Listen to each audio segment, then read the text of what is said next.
बोलिए श्री सदगुरुदेव की जय। सदगुरु श्री कबीर साहिब की जय। विश्व वंदनीय संत सम्राट बंदी छोर सदगुरु श्री कबीर साहब जी, मेरे हृदय मंदिर के आराध्य परम पूज्य सदगुरु श्री महंत साहब जी, पूजा के योग सभी संत समाज, मैं चरण कमलों में सिर झुका के 3 बार बंदी करता हूँ। बोलिए श्री सदगुरुदेव की जय। सदगुरु श्री कबीर साहब जी कहते हैं कि इस मनुष्य जन्म का बहुत बड़ा महत्व है, लेकिन लोग महत्व नहीं समझते। सबके सब विषय वासना भ्रम भूल कल्पना में रंगे रहते हैं, विवेक विचार से काम नहीं लेते। पशु बुद्धि से ही सारे काम करते हैं, मनुष्य बुद्धि को जागृत नहीं करते। चित्त को चंचल करते रहते हैं, चित्त को सही जगह पर नहीं लगाते। मन को विकारी करते रहते हैं, मन को सही जगह पर नहीं लगाते। मन से संकल्प विकल्प करते करते पूरा जीवन उनका बेकार चला जाता है, लेकिन कर कुछ भी नहीं पाते। तो सदगुरु श्री कबीर साहब जी कहते हैं कि हे भाई मनुष्य, आज अपने आप को जानो। भ्रम भूल कल्पना को, विषय वासना को जड़ मूल से अपने अंदर से निकालो, नहीं तो आपके बार बार खुजली मचती रहेगी और बार बार कल्याण के मार्ग में आकर के भी आप अपने आप को भूले रहोगे। कहते हैं कि एक अंधा था, सूरदास था। सूरदास दूसरे देश में जाना चाहता था। शहर का परकोटा बहुत बड़ा था, कोई उसको निकलने का द्वार बताता ही नहीं था। एक बार एक व्यक्ति आया, उसने पूछा, भैया मैं इस शहरकोट से बाहर जाना चाहता हूँ, आपकी दया हो तो मुझे निकाल दो। उसने कहा चलो। उसने जाकर के भीत पकड़ा दी कि पकड़े पकड़े जाना, जहाँ दरवाजा होते ही निकल जाना। लेकिन उस अंधे के, उस सूरदास के खुजली थी, खुजाता भी रहता था, चलता भी रहता था, खुजाता भी रहता था, चलता भी रहता था। और जब जब दरवाजा आता था उसकी खुजली आ जाती थी, खुजाते खुजाते चलता रहता था और फिर पकड़ता था तो भीत पकड़ में आ जाती थी, लेकिन दरवाजा नहीं मिला।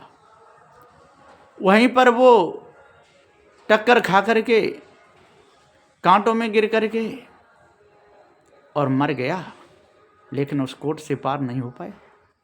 इसी प्रकार से सदगुरुदेव जी कहते हैं शहर कोट ये शरीर है, और जब जब जीव यहाँ पर आता है तब तब कल्याण करना चाहता है, इस कोट से बाहर होना चाहता है। लेकिन जब जब संसार को देखता है, स्त्री कुटुंब परिवार को देखता है, तब तब इसके खुजली आ जाती है, और इसी खुजली में पूरा समय इसका बीत जाता है, अपने आप को जान नहीं पाता, भ्रम में सारा समय चला जाता है। सदगुरुदेव जी पुकार के समझाते हुए कहते हैं कि हे भाइयों, कब तक इन पंच विषय के चक्कर में फंसे रहोगे? कब तक काम क्रोध मद लोभ में फंसे रहोगे? कब तक स्त्री कुटुंब परिवार के चक्कर में लगे रहोगे? जब तक स्त्री कुटुंब परिवार का चक्कर आपके अंदर लगा रहेगा, जब तक भ्रम भूल कल्पना आपके अंदर लगी रहेगी, जब तक विषय वासना खुजली आपके अंदर लगी रहेगी, जब तक ईश ब्रह्म परमात्मा को खोजने की खुजली आपके अंदर लगी रहेगी, जब तक आप काशी मथुरा हरिद्वार जा करके इन जड़ मूर्तियों की पूजा की खुजली आपके अंदर लगी रहेगी, तब तक आपका कल्याण होने वाला नहीं है। क्योंकि तू जीव जनैया है, तू सत्य है, अजर अमर अखंड है, तेरे ऊपर कोई ईश ब्रह्म परमात्मा है नहीं, लेकिन तू अपने आप को भूल गया है। और जब तक तू अपने आप को भूला रहेगा, जब तक भ्रम में तू डूबा रहेगा, तब तक तेरे अंदर से कालमा निकलेगी नहीं। सदगुरुदेव जी पुकार के समझाते हुए कहते हैं कि हे भाई जीव, हे भाई चेतन, तू यदि कालमा को मिटाना चाहता है तो तू अपने आप को जान। और जब तक तू अपने आप को नहीं जानेगा, जब तक दूसरे के जानने की खोज में लगे रहेगा, जब तक 4 वेद 6 7 18 प्राणों की कल्पना में तू लगा रहेगा, तू अपने को जान ही नहीं पाएगा। इसलिए आज कितना सुंदर समय मिला है, ऐसे सुंदर समय को यदि तू धोखे में निकालेगा, ऐसे सुंदर समय को यदि तू काम क्रोध मद मोह में निकालेगा, ऐसे सुंदर समय को तू जात वर्ण के चक्कर में निकालेगा, ऐसे सुंदर समय को तू मनुष्य को मनुष्य नहीं समझेगा, ऐसे सुंदर समय में तू मछलियों को मारता रहेगा, ऐसे सुंदर समय में तू मुर्गी मुर्गाओं को मारता रहेगा, बकरों की काट काट के बलि चढ़ाता रहेगा, और जो पत्थर की जो मूर्तियाँ हैं जिनमें जान नहीं है उनकी पूजा करता रहेगा। तेरे को कुछ नहीं मिलेगा, पूरा समय तेरा बेकार चला जाएगा। इसलिए है अविनाशी चेतन जीव, तू आज अपने आप को जान।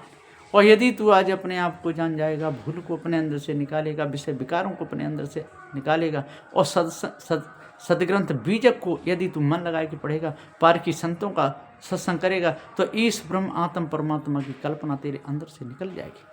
लेकिन तू आत्मा के चक्कर में फंस करके, ब्रह्म के चक्कर में फंस करके, तू अपने अविनाशी पद को, अपने आप को, जीव को तू भूल गया, तू अविनाशी चेतन पद को भूल गया।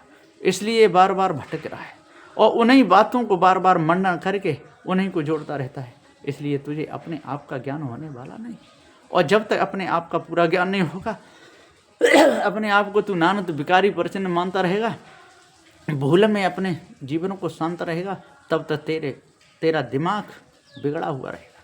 इसलिए सद्गुरुदेव जी पुकार के समझाते हुए कहते हैं कि यदि बुद्धि सही करनी है और भ्रम से बचना है, भूल से दूर होना है, तो अपने आप को जानो, और अपने आप को जानो, विषय विकारों को अपने अंदर से निकालो, और ये मिट्टी के देवी देवता बना के रखे हैं, इनकी पूजा से बचो। लोग कहते हैं इनमें प्राण पड़ जाते हैं, पत्थर में प्राण पड़ जाते हैं, लेकिन ये बिल्कुल बेकार है। पत्थर में न कभी प्राण पड़े न पड़ेंगे।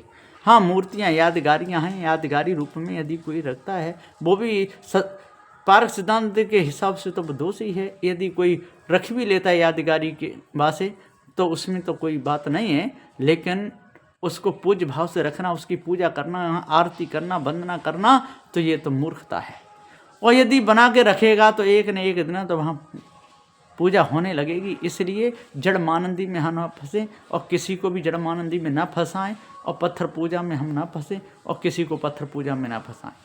यदि हम किसी को इन मूर्तियों की पूजा में फंसाते रहेंगे, जिंदा मूर्तियों को ठुकराते रहेंगे, जिंदा संत गुरुजनों की पूजा नहीं करेंगे, उनके सामने पत्थर की पूजा करेंगे, उनके सामने जड़ की पूजा करेंगे, देवी देवता बना बना के उनकी पूजा करेंगे, तो ये जिंदा जो जीव हैं, जो जिंदा महापुरुष हैं, जिंदा संत हैं, उनका अपमान है। भाइयों, जिंदों की पूजा करो, जिंदा संत गुरुजनों की पूजा करो। मंदिर बनाओ, कोई बात नहीं, उसके अंदर तख्त लगाओ, उस पर जिंदा संत को बैठारो और पूजा करो। जो निर्मल निदाग जो संत हैं, जो भवसागर से जो छूटे हुए हैं, विषय विकारों से मुक्त हैं, अष्ट महासतम जिनके अंदर हैं, 10 दोषों के जो त्यागी हैं, ऐसे संतों को बुला करके उनकी आरती वंदना पूजा करो। जब ऐसे निर्मल संतों की आप आरती करोगे, पूजा करोगे, वंदना करोगे, आपके हृदय के विकार सारे दूर हो जाएंगे। कभी भी आपके अंदर चोरी का भाव नहीं आएगा, कभी भी आपके अंदर हिंसा का भाव नहीं आएगा, कभी भी आपके अंदर व्यभिचार का भाव नहीं आएगा। यदि चोरी, हिंसा, व्यभिचार का भाव आपके अंदर आ रहा है, तो समझ लो कि आपके अंदर से अष्ट महासद्गुण बहुत दूर हो चुके हैं। अष्ट महासद्गुणों को जब तक आप दूर करे रहोगे, अपने आप को जब तक नहीं जानोगे, झूठी मानंदी में ही अपने जीवन को निकालते रहोगे, विषय विकारों में ही अपने आप के जीवन को निकालते रहोगे, मार काट में ही अपने जीवन को निकालते रहोगे, राग द्वेष में ही जीवन को निकालते रहोगे, ईश ब्रह्म आत्म परमात्मा की कल्पना को नहीं छोड़ोगे, पारक सिद्धांत को, आत्म सिद्धांत को एक ही समझोगे, तब तक आपके हृदय की कालमा मिटने वाली नहीं। तो आज हम आपसे कह रहे हैं, आज समझा रहे हैं, ये पार की सदगुरु श्री कबीर साहब का निर्णय है। सदग्रंथ सदगुरु श्री कबीर साहब जी का है, बीजक है। बीजक में सदगुरु श्री कबीर साहब ने कहा है, बंदे कर ले आप निवेरा, आप जीत लखो आप ठोरकर मुँह कांकर तेरा, यह औसर ने चेतो प्राणी अंत कोई नहीं तेरा, कहीं कभी सुनो संतो कठिन काल को घेरा।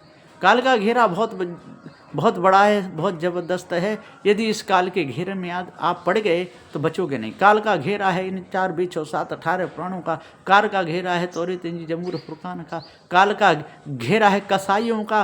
काल का घेरा है तंत्र मंत्र जादू टोना बालों का। जितने भी हवन होम करवा रहे हैं, जितने घृत को जलवा रहे हैं, ये सब काल के दूत हैं और ये काल ही में फंसा रहे हैं, काल ही हैं, है ना। और कोई ईश्वर परमात्मा इनके ऊपर है नहीं, लेकिन ये जीव को अगणित दुख दे रहे हैं। तो सदगुरुदेव जी पुकार के समझाते हुए कहते हैं कि अरे भाई ज्ञानियों विद्वानों, 4 20 6 7 18 प्राणों के ज्ञाता हो, जब तक आप लोग जीव को दुख देते रहोगे, जीव को कष्ट देते रहोगे, अपने ऊपर किसी ईश्वर परमात्मा को बताते रहोगे, तब तक आपको सुख शांति मिलने वाली नहीं है। क्योंकि आप अविनाशी तत्व को तो भूल गए। अविनाशी तत्व ये चेतन जीव है, अजर अमर अखंड है, ये वस्तु है, अवस्तु नहीं। पृथ्वी जल वायु अग्नि है, ये भी वस्तु हैं, लेकिन ये जड़ हैं, इनमें ज्ञान गुण नहीं है। इसलिए तू जीव जनैया सत्य है तेरे ऊपर और न कोई। ईश ब्रह्म आत्म परमात्म गुरबन का भ्रम होई। गुरबन के भ्रम में सारा संसार डूब रहा है। गुरबन के भ्रम में सभी के सब जा रहे हैं, सब के सब विषय वासना रूपी खंडक में गिर रहे हैं, सब के सब भ्रम भूल कल्पना रूपी खंडक में गिर रहे हैं। ईंट डेल पत्थरों की पूजा कर रहे हैं, कोई पर्वत पहाड़ों पर चढ़ रहे हैं, अपने आप का पता नहीं है। भूख लगती है कुछ भी खा जाते हैं, है ना। अंगोरी लोग तो पेशाब तक पी जाते हैं, मल मूत्र को तक खा जाते हैं, नंग धंग चलते रहते हैं, चलते चलते चलते चलते कोई भी मिले उसी में टक्कर भी मार देते हैं, कहीं भी गिर जाते हैं, कहीं भी बैठ जाते हैं, कुछ भी खाते हैं, कुत्तन की जीभ चाटते हैं, कुत्तन का झूठा खा भी लेते हैं। तो सदगुरुदेव जी पुकार के समझाते हुए कहते हैं कि अरे ज्ञानी विद्वानी 4 वेद 6 7 18 पुराणों के ज्ञाता हो, आज विचार करो और हे पारखी संतो सबसे ज़्यादा तो आप विचार करो और जी इस ब्रह्मात्म परमात्मा कल्पना छोड़ दो, तब पूर्ण शांति मिलेगी। नहीं तो मिथ्या धोखे में आपका पूरा जीवन चला जाएगा, आपको मिलेगा कुछ नहीं, सारी उमरिया धोखे में जाएगी। तो पारखी संतों का संग करके पारखी संतों शरण में लगे भरम को छोड़ दो, साहेब बंदगी साहेब बंदगी साहेब।